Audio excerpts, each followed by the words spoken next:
The Constitution Act of Canada, 1982. Whereas Canada is founded upon principles that recognize the supremacy of God and the rule of law. The International Covenant on Civil and Political Rights, Article 2. Each state party to the present covenant undertakes to respect and to ensure to all individuals within its territory and subject to its jurisdiction the rights recognized in the present covenant. Subsection 2. Where not already provided for by existing legislative or other measures, each state party to the present covenant undertakes to take the necessary steps in accordance with its constitutional process. Now you notice that constitutional process, and with the provisions of the present covenant to adopt such laws or other measures as may be necessary to give effect to the rights recognized in the present covenant. The DRR, Article 2. Each state has a prime responsibility and duty to protect, promote, and implement all human rights and fundamental freedoms. Inter alia, by adopting such steps as may be necessary to create all conditions necessary in the social, economic, political, and other fields, as well as the legal guarantees required to ensure that all persons under its jurisdiction, individually and in association with others, are able to enjoy all those rights and freedoms in practice. Now it goes on to say,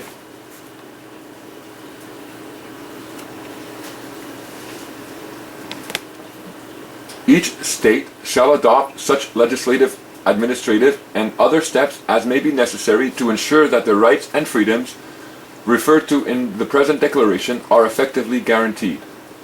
Domestic law, consistent with the Charter of the United Nations and other international obligations of the state in the field of human rights and fundamental freedoms, is the juridical framework within which human rights and fundamental freedoms should be implemented and enjoyed. When we look into the international covenants, we see in Article 3, it stated that the freedom and the rights that are present within the international covenants placed an obligation on Canada as a state party to express those freedoms and rights in their domestic law. More specifically, it mentioned the fact of the Constitution Act of the country or the state party. So in the Constitution Act of the state party, the freedoms and rights that are expressed in the international covenants should be, or there was an obligation to express them in domestic law. So if Canada did not or would not have expressed these rights and freedoms within the Constitution Act of Canada, then right away, as a state party to the covenant, they would have fallen into default right off the bat. No questions asked. They're under default. If your Constitution Act does not bring forth or allow for the rights and freedoms of the human being within your state party expressed in the Constitution Act, which is an obligation upon you, and you don't do it, then you're in default right away. The Canadian Constitution is in fact an expression of the obligations that were put forth under the Universal Declaration and the subsequent international covenants. The international laws place an obligation upon Canada to implement the expressions of law that were brought forth under these covenants. In the covenants themselves, we find the obligation put forth concerning the fact that Canada, or any state party, would have to, through domestic legislation, express the freedoms and liberties that were enumerated in the covenants themselves. In fact, we find that it was a prime responsibility upon the state party to implement the teachings of human fundamental rights and freedoms. A specific mention concerning those who would be operating as public officers, such as lawyers, police officers, ministers, and the like, was expressed. The fact that there was an obligation to teach human rights and fundamental freedoms was clear. Now, when we look into the domestic law, we find that there is the Canadian Constitution Act of 1982. Within the Act itself, it is declared that the Constitution Act is the supreme law of Canada, the foremost law or primary law that governs Canada. The Constitution Act is not only an expression of the laws that govern Canada, but an expression of the international obligations Canada had as a state party. As a state party to the international covenants, remember, they had the obligation to express the freedoms and rights contained therein. If the Constitution Act only applies upon Canada and its subjects, and if the Constitution Act does not express the international obligations, then Canada would be in default right off the bat, so to speak. Canada would be guilty already, and it would be clearly evident through the Constitution Act, the supreme law. This is not the case. Canada has indeed fulfilled its obligations to the International Articles of Human Rights and Freedoms, at least within words on a paper within the Constitution Act. This act is clearly expressing the fundamental rights and freedoms of the human being. There are clearly different subjects, different players operating within the Constitution itself. A quick glance in the enactment reveals that we have an everyone, a person, a Canadian citizen, and an individual. These designations are separate classifications. They represent separate players that are in operation on the landmass we commonly call Canada. Within the different designations that are being presented, we can clearly find the expression of the fundamental human rights and freedoms, thereby fulfilling the obligations of the state party to implement the articles of law within the domestic law. I draw your attention to the subject or designation of Canadian citizen. If you are familiar with any of my work, you would be aware that a Canadian citizen is a subject or a servant of Her Majesty who has pledged an oath of servitude to her through Canadian laws. When held up against the context of human rights and fundamental freedoms, this situation is clearly not an expression of the rights and freedoms. The Canadian Constitution Act 1982, Article 52. It states that the Constitution of Canada is the supreme law of Canada, and any law that is inconsistent with the provisions of the Constitution is, to the extent of the inconsistency, of no force or effect. So, the Constitution of Canada is the supreme law of Canada.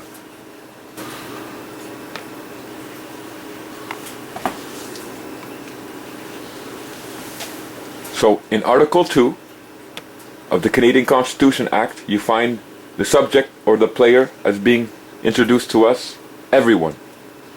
Everyone has the following fundamental freedoms. In Article 3 of the Constitution Act, you find another player being introduced to us. Every citizen. So the designation, the role being brought forth now is citizen. Article 6 of the Constitution Act of Canada, the subject or the player, every citizen. Citizen. Article 7 of the Constitution Act of Canada, the designation, the subject or the player being brought forth is on everyone. Everyone has the right to life, liberty, and security of the person. Article 11 of the Constitution Act of Canada, 1982. Who is the subject or the player? What role is being brought forth? Any person. Notice that, any person. The Canadian Constitution Act, Article 15. The designation, every individual is equal before and under the law. So now the subject or the role being played is that of an individual. International Covenant on Civil and Political Rights, Article 1. All peoples have the right of self-determination. Article 2. All peoples may, for their own ends, freely dispose of their natural wealth. So, peoples. The International Covenant on Civil and Political Rights, Article 2, subsection 3. Now look what it says. To ensure that any person, so any person, the International Covenant on Civil and Political Rights, Article 6. Every human being has the inherent right to life. So, human being. The International Covenant on Civil and Political Rights, Article 9. Everyone has the right to liberty and security of the person. So, everyone. The International Covenant on Civil and Political Rights, Article 10. Now notice the subject or the player in this article of law. All persons. So you see, persons. Not human being, not everyone, but persons. The International Covenant on Civil and Political Rights, Article 12. Look at the subject or the player that they're talking about. Article 1. Everyone, lawfully. So everyone now. The International Covenant on Civil and Political Rights, Article 14. All persons shall be equal before the courts and tribunals. So who's the player? Who's the subject here? What designation are we seeing? All persons. Not everyone, not human being, and not individual. The International Covenant on Civil and Political Rights, Article 19. Everyone shall have the right to hold opinions without interference. Everyone shall have the right to freedom of expression. This right shall include freedom to seek, receive, and impart information and ideas of all kinds, regardless of frontiers, either orally, in writing, or in print, in the form of art, or through any other media of his choice. The International Covenant on Civil and Political Rights. Article 22. Everyone shall have the right to freedom of association with others, including the right to form and join trade unions for the protection of his interests.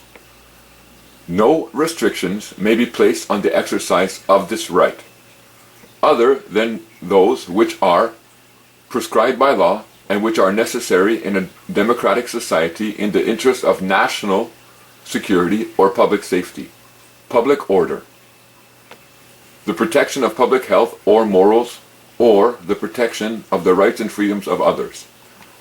This article shall not prevent the imposition of lawful restrictions on members of the armed forces and of the police in their exercise of this right. The International Covenant on Civil and Political Rights, Article 25. Look what you're seeing here. Who's the subject? Who's the player? Every citizen shall have the right and the opportunity. So the subject and the player here now is citizen. The designation is citizen. International Covenant on Civil and Political Rights, Article 26. Again, we look at the subject, the player, the role being brought forth in this article of law. All persons are equal before the law. So all persons. Third paragraph. Recognizing that, in accordance with the Universal Declaration of Human Rights, the ideal of free human beings. So see, free human beings. In the international covenants, we see, when we look into these covenants, we see that there is an everyone being expressed in these covenants. We also see that there is a person or a people, a citizen, and an individual. Within the Canadian Constitution Act, we also see the same expressions. We see an everyone being spoken about. We see a person being spoken about. We see a citizen being spoken about. And we see an individual being spoken about.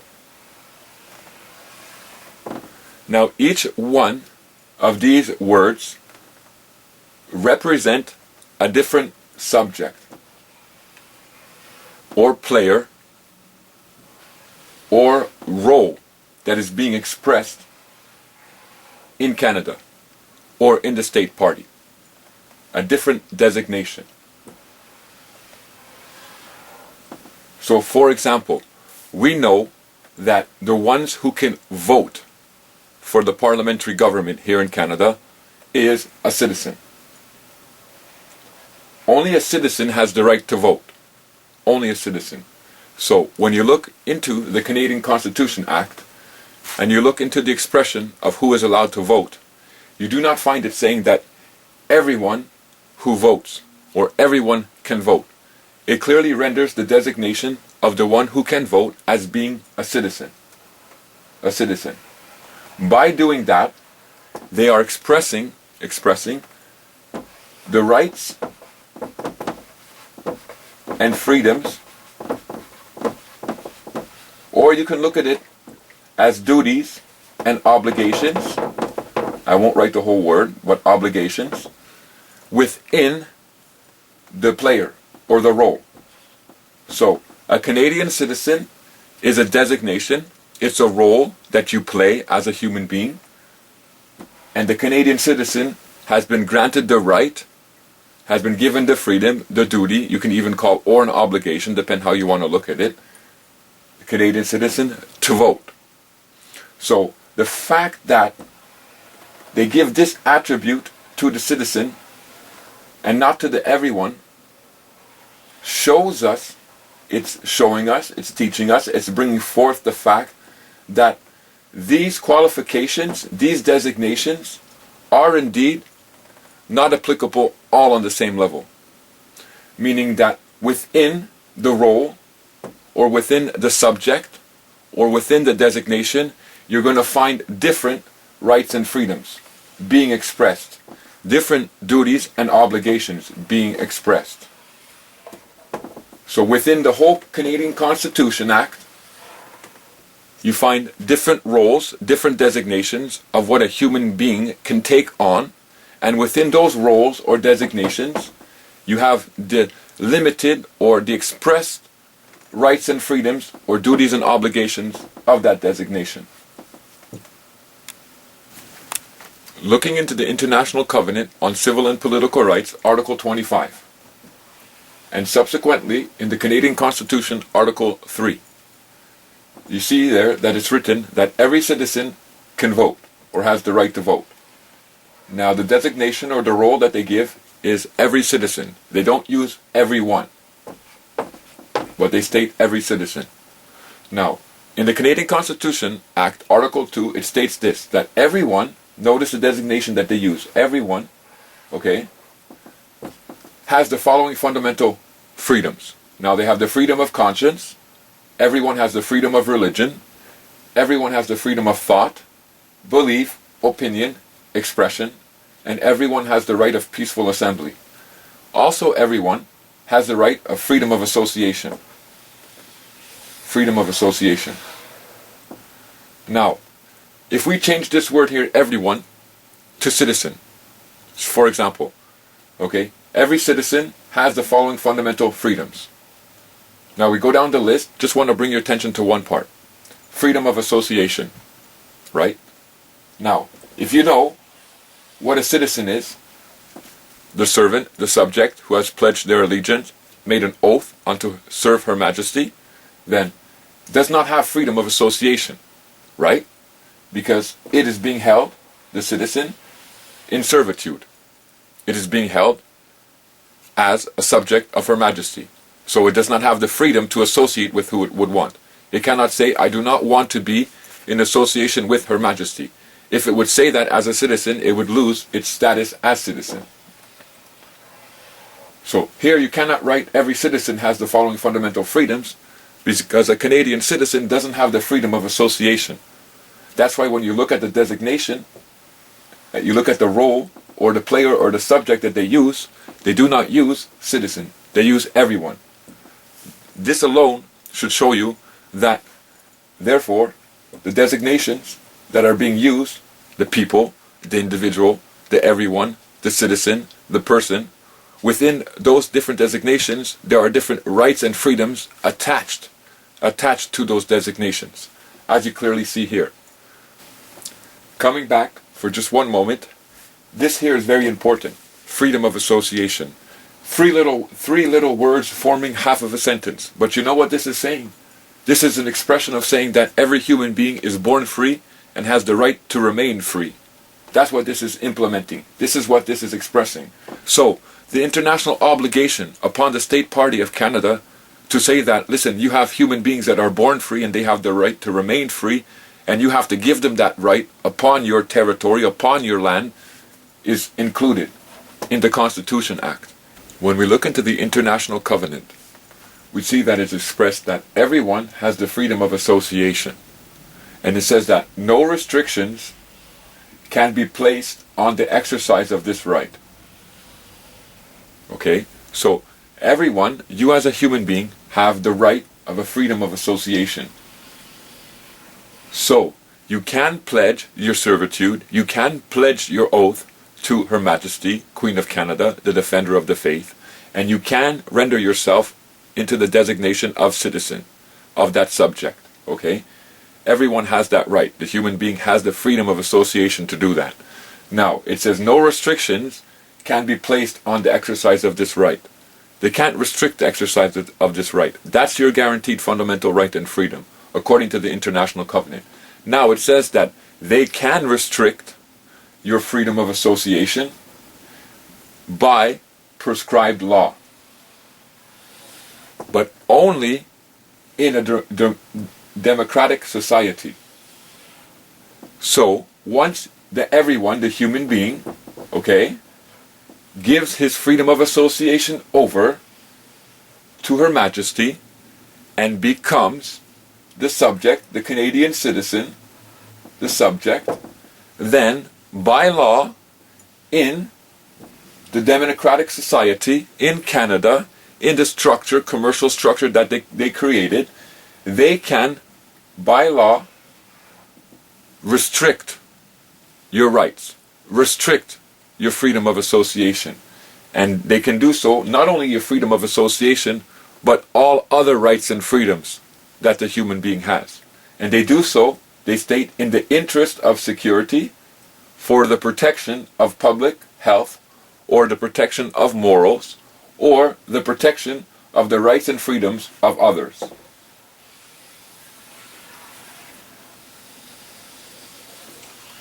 So this is how they place a restriction upon the human being. When you say, well, listen, I don't want to serve, I don't want to be part of this, I don't want to be in this kingdom and be recognized and be in servitude to Her Majesty.